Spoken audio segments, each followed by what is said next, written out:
સુરતના અડાજણ વિસ્તારમાં થયેલી 48 લાખની ગરફોડ ચોરીએ એક સામાન્ય પરિવારની રાતોની ઊંઘ ઉચકી લીધી હતી, પરંતુ અડાજણ પોલીસે ગણતરીના કલાકોમાં જ આ ચોરીનો ભેદ ઉકેલી કાઢ્યો છે.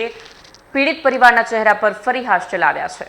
અડાજણ વિસ્તારમાં થયેલી 48 લાખની ગરફોડ ચોરીએ એક સામાન્ય પરિવારની રાતોની ઊંઘ ઉચકી લીધી હતી, પરંતુ અડાજણ પોલીસે ગણતરીના કલાકોમાં જ આ ચોરીનો ભેદ ઉકેલી કાઢ્યો છે.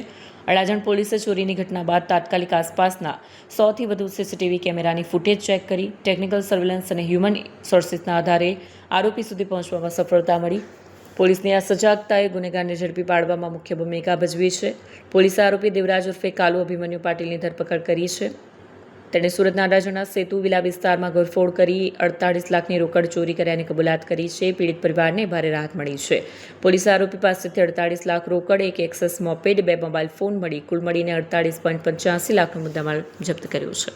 કેમેરામેન હકીમ શેખ સાથે વસીમ હાસમીનો રિપોર્ટ, આઝાદ ન્યૂઝ, સુરત. 5/5/2026ના રોજ અડાજણ પોલીસ સ્ટેશન વિસ્તારમાં આવેલ પરશુરામ ગાર્ડન પાસેના સેતુ વિલા બંગલામાં 48 લાખ જેટલી માતબર રકમની ઘરફોડ ચોરી થયેલ હોવાની ઘટના બનેલી.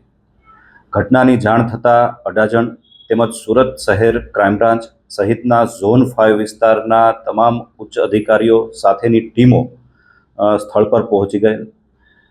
ગુનાની જે ઘટના બનેલ તે ડિટેક્ટ કરવા માટે અલગ અલગ ટીમો બનાવવામાં આવેલી, જેમાં અડાજણ પોલીસની વિવિધ ટીમો આ ગુનો ઉકેલવાની દિશામાં કાર્યરત થયેલ. 100થી વધુ સીસીટીવી ફૂટેજ ચેક કરતા ઘરફોડ ચોરી કરનાર આરોપીના વાહનની ઓળખ પ્રસ્થાપિત થયેલ, જેના આધારે આરોપી સુધી પહોંચવા માટે વિવિધ કામગીરી હ્યુમન ઇન્ટેલિજન્સ તેમજ ટેકનિકલ ઇન્ટેલિજન્સના આધારે કામગીરી શરૂ કરવામાં આવેલી.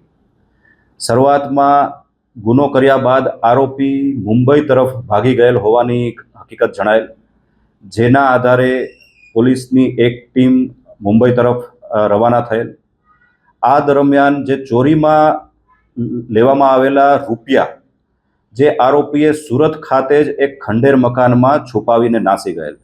જે પૈસા લેવા માટે આરોપી પરત સુરત ખાતે આવેલો અને આરોપીનું પગેરું મેળવી પુણા વિસ્તારમાં આવેલ સહારા દરવાજા પાસેથી આરોપીની અટકાયત કરવામાં આવેલી. આરોપીની પ્રાથમિક પૂછપરછ દરમિયાન આરોપી પાસેથી તેની તપાસ કરતા 4 લાખ રૂપિયા જેટલી રકમ તેની પાસેથી મળી આવેલ.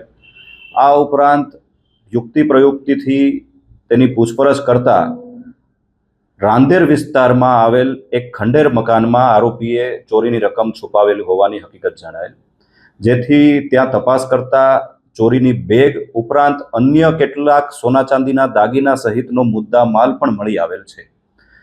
જે બાબતની આગળની પૂછપરછ ચાલુ છે. તારીખ 18ની રાતની જે ચોરીની ઘટના છે તેની તમામ રકમ 48 લાખ રૂપિયા રિકવર કરવામાં આવેલ છે.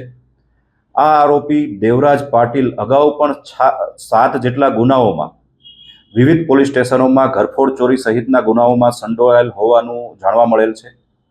એ ઉપરાંત તાજેતરમાં પણ એ ક્યાં ગુનામાં સંડોવાયેલ છે તેની પૂછપરછ હાલમાં ચાલુ છે. સુરત શહેર પોલીસ પોતાના નાગરિકો તથા તેની માલ મિલકતની સુરક્ષા માટે કટિબદ્ધ છે.